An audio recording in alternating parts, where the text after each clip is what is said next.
Please subscribe the channel and don't forget to click the bell icon. Welcome to Scientia. हम second year biology chapter 15 homeostasis discuss कर रहे हैं। अपने previous lecture में हमने इस चैप्टर का इंट्रोडक्शन स्टडी किया।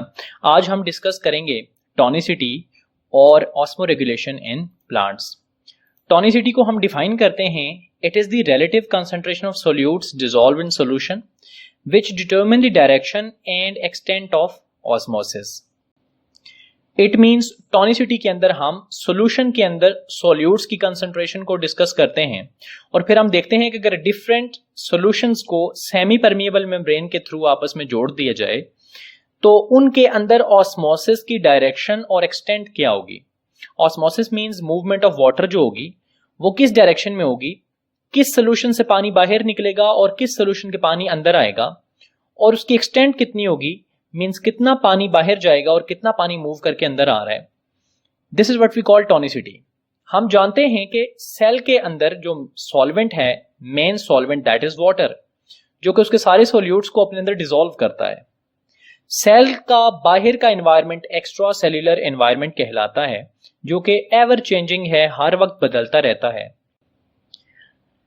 Cell ever changing extra cellular environment में सर्वाइव करने के लिए अपने आप को अडेप्ट करता है और अपने अंदर वाटर और सॉल्ट्स की एक खास कंसंट्रेशन मेंटेन करता है, जो कि उसको हेल्प करती है सर्वाइव करने में और उसको हेल्प करती है कि वो अपनी नॉर्मल फंक्शनिंग को मेंटेन कर सके despite of the fluctuations in external environment. अगर हम ऑस्मोसिस को डिफाइन करें तो हम कहते हैं कि it is the movement of water from higher water potential to low water potential across semi permeable membrane. इसको हम एक एग्जांपल से इस तरह से समझते हैं कि हमारे पास एक जार है जिसके अंदर पानी, और पानी के अंदर हमने शुगर को डिसॉल्व किया है। So this is sugar water solution, जिसमें पानी के मॉलिक्यूल भी विजिबल हैं और शुगर के मॉलिक्यूल्स भी विजिबल हैं। अगर हम इस जार को दो हिस्सों में तकसीम कर दें, दरमियान में हम इसके ऐड कर देते हैं सेमी परमिएबल मेम्ब्रेन, तो हम देखते हैं कि राइट साइड के ऊपर सॉल्यूट के मॉलिक्यूल्स ज्यादा हैं और लेफ्ट साइड के ऊपर सॉल्यूट के मॉलिक्यूल्स कम हैं। इट मींस लेफ्ट साइड के ऊपर लो सॉल्यूट कंसंट्रेशन है और राइट साइड के ऊपर हाई सॉल्यूट कंसंट्रेशन है। या हम ऐसे भी कह सकते हैं कि लेफ्ट साइड के ऊपर डाइल्यूट सोल्यूशन है और राइट साइड के ऊपर कंसंट्रेटेड सोल्यूशन है। और एक और टर्म भी यूज की जा सकती है कि लेफ्ट साइड के अंदर जो सोल्यूशन है उसके अंदर वाटर पोटेंशियल हाई है, क्योंकि वाटर पोटेंशियल डिपेंड करता है कि वहां पे सॉल्यूट कितना है।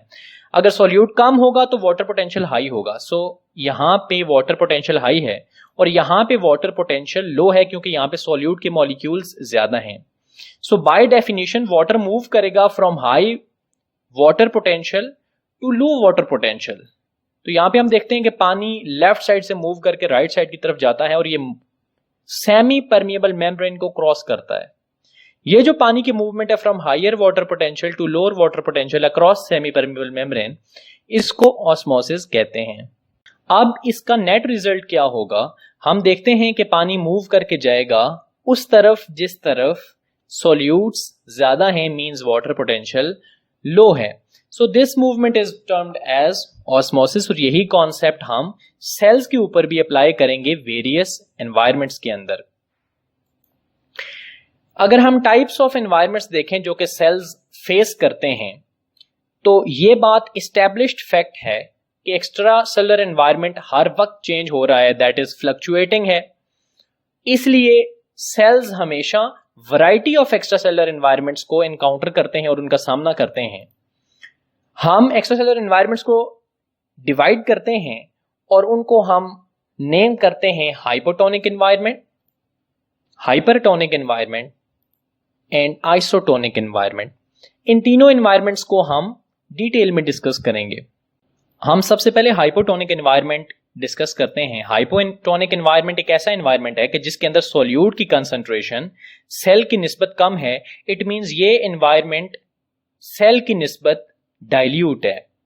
तो यहां पे हम देख सकते हैं कि ये हमारे पास एक रेड ब्लड सेल है, आरबीसी, और ये उसका एनवायरनमेंट है जिसके अंदर ये आपको नजर आ रहे हैं सॉल्यूट के मॉलिक्यूल्स और ये हैं वाटर के मॉलिक्यूल्स। अगर हम सेल के अंदर और बाहर कंपेयर करें तो हम देखेंगे कि बाहर वाटर के मॉलिक्यूल्स ज्यादा हैं और सेल के अंदर वाटर के मॉलिक्यूल्स कम हैं, और बाहर सॉल्यूट कम है, सेल के अंदर सॉल्यूट ज्यादा है। इट मीन्स अगर हम दोनों सॉल्यूशंस को कंपेयर करें तो हम देखेंगे कि ये जो एक्सटर्नल एनवायरनमेंट है ये डाइल्यूट है क्योंकि इसमें सॉल्यूट्स कम और वाटर ज्यादा है। तो जब हम सेल को एक डाइल्यूट एनवायरनमेंट के अंदर प्लेस करते हैं तो हम कहते हैं कि cell is in hypotonic environment. अब हाइपोटोनिक एनवायरनमेंट में क्या होता है कि पानी मूव करता है from high water potential to low water potential. तो बाहर पानी का पोटेंशियल ज्यादा है क्योंकि बाहर सॉल्यूट्स कम है, इसलिए पानी बाहर से अंदर जाएगा और जब पानी अंदर जाएगा तो सेल का जो सोल्यूशन है वो डाइल्यूट हो जाएगा, उसके साइटोप्लाज्म की जो कंपोजिशंस हैं वो चेंज हो जाएंगी। यहाँ पे आप देख रहे हैं कि ये पानी के मॉलिक्यूल्स अंदर जा रहे हैं और जो ही ये पानी के मॉलिक्यूल्स अंदर जाते हैं तो सेल स्वेल करता है, फूलता है और वो टर्जिड हो जाता है। और जब सेल टर्जिड हो जाता है तो मोस्ट ऑफ द केसेस में वो बर्स्ट भी हो जाता है अगर वो एनिमल सेल है, क्योंकि उसकी गिर्द सेल वॉल मौजूद नहीं होगी और उसका सॉल्यूशन डाइल्यूट होने की वजह से भी उसके केमिकल रिएक्शंस प्रॉपर नहीं हो पाएंगे, जिसकी वजह से हाइपोटोनिक एनवायरनमेंट के अंदर सेल को नुकसान पहुंचेगा। सिमिलरली हाइपरटोनिक एनवायरनमेंट एक ऐसा एनवायरनमेंट है जो कि सेल की निस्बत कंसंट्रेटेड है, मींस उसमें ज्यादा सॉल्यूट्स मौजूद हैं। यहां पे अगर हम देखें तो हमने आरबीसी को जिस एनवायरनमेंट में प्लेस किया है वहां पे सॉल्यूट्स का नंबर ज्यादा है और सेल के अंदर सॉल्यूट कम है। इसी तरह से बाहर पानी के मॉलिक्यूल्स जो होंगे वो कम होंगे as compare to inside. So outside is more concentrated as compare to inside. तो ये एनवायरनमेंट जो सेल से ज्यादा कंसंट्रेटेड है ये हाइपरटोनिक एनवायरनमेंट कहलाता है। हाइपरटोनिक एनवायरनमेंट में ये होता है कि सेल से पानी बाहर आता है क्योंकि पानी मूव करता है from higher water potential to low water potential. चूंकि सेल के अंदर सॉल्यूट्स कम हैं इसलिए यहां पे इसका वाटर पोटेंशियल ज्यादा है और बाहर वाटर पोटेंशियल कम है क्योंकि बाहर सॉल्यूट्स ज्यादा हैं, इसलिए पानी मूव करके सेल से बाहर आएगा। और यहां हम देख सकते हैं ये सेल से पानी मूव करके बाहर जा रहा है और जो ही सेल से पानी मूव करके बाहर जाना शुरू होता है सेल श्रिंक होता है, सेल का साइज आहिस्ता आहिस्ता कम होता जाता है और जब सेल श्रिंक होता है तो उसका जो सोल्यूशन है वो भी कंसंट्रेट हो जाता है और उसके अंदर होने वाले केमिकल रिएक्शंस डिस्टर्ब होते हैं और फाइनली सेल को नुकसान पहुंचता है और उसका सर्वाइवल मुश्किल हो जाता है। The third environment is isotonic environment. Iso का मतलब होता है सेम और टोनिक का मतलब है टोनिसिटी। ऐसा एनवायरनमेंट जो सेल की निस्बत बिल्कुल रिजेंबल करे और उसके अंदर कंसंट्रेशन ऑफ सॉल्यूट और वाटर बिल्कुल वैसा हो जैसा कि सेल के अंदर है, ऐसे एनवायरनमेंट को आइसोटोनिक एनवायरनमेंट कहते हैं। यहां पे हम देख सकते हैं कि आउटसाइड एंड इनसाइड पानी और सॉल्यूट के मॉलिक्यूल्स का जो नंबर है आरबीसी के अंदर वो बिल्कुल सेम है। So this is isotonic environment. Isotonic environment के अंदर कोई नेट मूवमेंट वाटर की नहीं होती, जितना पानी बाहर आ रहा होता है उतना ही पानी सेल के अंदर जा रहा होता है।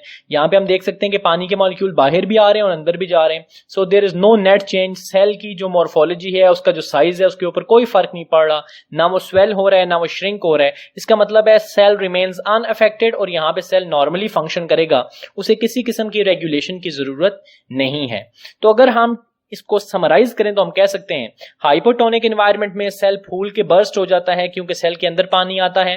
हाइपरटोनिक एनवायरनमेंट में सेल श्रिंक हो जाता है क्योंकि उससे पानी बाहर चला जाता है। और आइसोटोनिक एनवायरनमेंट में सेल रिमेन्स द सेम, उसको कोई नुकसान नहीं होता और उसके साइज के ऊपर ओवरऑल उसके रिएक्शंस के ऊपर कोई फर्क नहीं पड़ता।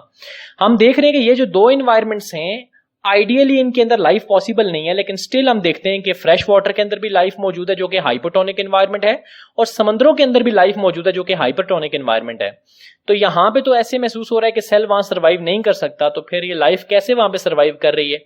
तो कीप इट इन माइंड कि ये जो डायग्राम दिखाई गई है ये अनरेगुलेटेड सिस्टम की है, लेकिन लिविंग ऑर्गेनिजम्स की जो बॉडीज हैं वो अनरेगुलेटेड नहीं है बल्कि वो रेगुलेटेड हैं और वो अपने आप को रेगुलेट करती हैं। वो अपने अंदर आने वाले ज्यादा पानी को कंट्रोल करती हैं, बॉडी से बाहर जाने वाली चीजों को कंट्रोल करती हैं, मींस वो ऑस्मो रेगुलेशन करती हैं। दैट इज वाई वो डिफरेंट एनवायरनमेंट्स के अंदर सर्वाइव कर सकती हैं। ऑस्मो रेगुलेशन इन प्लांट्स के अंदर हम देखते हैं कि प्लांट्स डिफरेंट हैबिटेट्स में मौजूद हैं। प्लांट्स खुश्की में भी मौजूद हैं, वो पानियों के अंदर भी मौजूद हैं और वो मॉडरेट वाटर सप्लाई में भी मौजूद हैं। डिफरेंट एनवायरनमेंट्स में सर्वाइव करने के लिए प्लांट्स को अपने आप को अडेप्ट करना पड़ता है और उन अपने अंदर वाटर और सॉल्ट्स की कंसंट्रेशन को मेंटेन करना पड़ता है। और इन कंसंट्रेशंस को मेंटेन करना ऑस्मो रेगुलेशन कहलाता है। हम देखते हैं कि ऑस्मो रेगुलेशन करने की वजह से जो प्लांट्स अडेप्टेशंस शो करते हैं तो हमारे पास डिफरेंट वैरायटी के प्लांट्स आते हैं, जिनमें सबसे पहले हमारे पास मौजूद हैं वो प्लांट्स जो पानियों में हैं, they are termed as hydrophytes. वो प्लांट्स जो कि मॉडरेट वाटर सप्लाई में रहते हैं उनको हम मेसोफाइट्स कहते हैं, और ऐसे प्लांट्स जो कि सीवियर ड्राई कंडीशंस में सर्वाइव करते हैं they are termed as xerophytes. हम इनकी अडेप्टेशंस और एग्जांपल्स डिस्कस करेंगे। Number 1 we have hydrophytes. Hydro means water and fight mean plants. So those plants which are present inside water they are termed as hydrophytes. अब जो कि hydrophytes पानियों में रहते हैं और स्पेसिफिकली वो रहते हैं फ्रेश वाटर्स के अंदर, तो उनको पानी की कमी का सामना नहीं करना पड़ता, बल्कि उनके लिए प्रॉब्लम है पानी का ज्यादा होना। So they have abundant water supply, जिसकी वजह से पानी कंटिन्यूसली उनकी बॉडीज के अंदर आता है और इससे उनके सेल्स के अंदर फ्लडिंग होती है और पानी बहुत ज्यादा हो जाता है और उनको अपने आप को अडेप्ट करना पड़ता है, चेंज करना पड़ता है, ऐसे मैकेनिज्म्स पैदा करने पड़ते हैं ताकि वो बॉडी में आने वाले एक्स्ट्रा पानी को अपनी बॉडी से रिमूव करें और अपने सर्वाइवल को एंश्योर करें। तो वो एडेप्टेशंस क्या शो करते हैं कि नंबर 1 उनके लीव्स का सरफेस एरिया बहुत ज्यादा होता है, तो ज्यादा ब्रॉड लीव्स होने की वजह से उन लीव्स में से ज्यादा पानी लॉस होता है, जिसकी वजह से उनकी बॉडी के अंदर आने वाला एक्स्ट्रा पानी बाहर निकलता रहता है। नंबर 2 हाइड्रोफाइट्स के अंदर नंबर ऑफ स्टोमेटा बहुत एक्सटेंसिव होते हैं और बहुत ज्यादा स्टोमेटा होते हैं ताकि वाटर के लॉस को प्रोमोट किया जाए और बॉडी के अंदर आने वाला एक्स्ट्रा पानी बाहर निकाला जाए ताकि पानी के अंदर सर्वाइव किया जा सके। हाइड्रोफाइट्स की एग्जांपल्स में हमारे पास मौजूद हैं वाटर लिलीज एंड लोटस। मेसोफाइट्स में हम देखते हैं कि meso means moderate and fight mean plants, ऐसे प्लांट्स जो कि मॉडरेट वाटर सप्लाई में रहते हैं और उनकी जो वाटर सप्लाई है वो वेदर कंडीशंस पे डिपेंड करती है। मींस कि जब उनके अंदर बारिशें ज्यादा हो रही होती हैं तो पानी ज्यादा मौजूद होता है और जब बारिशें कम होती हैं तो पानी कम मौजूद होता है, जिसकी वजह से उनकी जो वाटर सप्लाई है वो हमेशा वेरिइंग रहती है, चेंज होती रहती है। इसलिए उनको अपने आप को अडेप्ट करना पड़ता है दोनों कंडीशंस के लिए, ज्यादा पानी की अवेलेबिलिटी के लिए भी और पानी की शॉर्टेज के लिए भी। तो वो अपने आप को ऐसे अडेप्ट करते हैं कि जब बारिशें होती हैं और अबंडेंट पानी मौजूद होता है तो अपने स्टोमेटा को ओपन रखते हैं ताकि एक्स्ट्रा पानी बॉडी में आने से उनकी बॉडी को नुकसान ना पहुंचे और वो उसको बॉडी से बाहर निकालते रहें। और जब रिस्ट्रिक्टेड सप्लाई ऑफ वाटर हो, बारिशें कम हो रही हैं और पानी थोड़ा अवेलेबल है, तो वो अपने स्टोमेटा को क्लोज कर लेते हैं ताकि पानी बॉडी से जाया ना हो और वो वाटर लॉस को प्रिवेंट करते हैं। एग्जाम्पल्स में हम देखते हैं कि ब्रासिका, मैंगो, रोज और इस तरह के बहुत सारे प्लांट्स जो कि मॉडरेट वाटर सप्लाई में रहते हैं, इनको हम मेसोफाइट्स कहते हैं। Third and last category of plants जो हैं they are termed as xerophytes. Xero word जीरेक से निकला है जिसका मतलब होता है dry and phyte means plants. So ये ऐसे प्लांट्स हैं जो कि रिस्ट्रिक्टेड वाटर सप्लाई में रहते हैं, सहराओं में रहते हैं, यहाँ पानी बहुत कम होता है, ड्राई एनवायरमेंट्स हैं, तो इनको अपने अंदर ऐसी एडेप्टेशंस लेके आनी पड़ती हैं ताकि ये transpiration means loss of water को रोक सकें, उसको कम कर सकें और सरवाइव कर सकें। इन एडेप्टेशंस में सबसे पहली एडेप्टेशन है कि इन प्लांट्स जो कि ज़ीरोफाइट्स हैं या डेजर्ट प्लांट्स हैं, इनके लीव्स स्मॉल और थिक होते हैं, जिसकी वजह से उनका surface area to volume ratio कम हो जाता है और इसके कम होने की वजह से रेट ऑफ ट्रांसपायरेशन भी कम हो जाता है। हम एक फर्जी एग्जाम्पल से समझने की कोशिश करते हैं कि surface area to volume ratio है क्या, इसका रिलेशन ट्रांसपायरेशन के साथ क्या है और इसको रिड्यूस करने से फायदा क्या मिलता है। अगर हम surface area to volume ratio देखें तो हम देखते हैं कि सरफेस एरिया का मतलब ये है कि जो एक्सटर्नल सरफेस एनवायरनमेंट से इन कांटेक्ट होती है उसे हम सरफेस एरिया कहते हैं। जैसे हमारी बॉडी की तमाम एक्सटर्नल सरफेस जो हमारी सराउंडिंग के साथ इन कांटेक्ट है उसको हम अपनी सरफेस एरिया कह सकते हैं सिंपल टर्म्स में अपने कॉन्सेप्ट की क्लैरिटी के लिए। और वॉल्यूम का मतलब होता है स्पेस इनक्लोज्ड, मींस किसी चीज की अगर आप लेंथ, विड्थ और हाइट मल्टीप्लाई करें तो हमारे पास वॉल्यूम आता है। ये हमारे पास एक लार्ज एक्सपेंडेड मीजोफाइट का लीफ है, मीजोफाइट प्लांट्स में से हमने लिया और ये इसकी फर्ज करें लेंथ है, ये इसकी विड्थ है और ये इसकी थिकनेस या इसकी हाइट है। तो ये इसका अपर साइड, इसके एजेस, उसकी लोअर साइड, ये सारी की सारी एनवायरनमेंट से इनकनेक्टेड है। That is why in contact होने की वजह से ये सारा इसका सरफेस एरिया है। अगर हम इसका वॉल्यूम निकालें तो हमें इसकी लेंथ, विड्थ और हाइट को आपस में मल्टीप्लाई करना पड़ेगा और उसके बाद हम सरफेस एरिया और वॉल्यूम की रेशो भी निकाल सकते हैं। For the sake of simplicity हम इसका surface area to volume ratio निकालने के लिए कुछ नंबर सपोज कर लेते हैं। लेट्स सपोज इसका सरफेस एरिया 8 है और इसका वॉल्यूम 4 है। हम यूनिट्स डिस्कस नहीं करते क्योंकि जस्ट कॉन्सेप्ट क्लैरिटी हमारा पर्पस है। तो अगर आप सरफेस एरिया को डिवाइड करें वॉल्यूम से तो हमारे पास रेशो आएगी, that is 2। So this is surface area to volume ratio.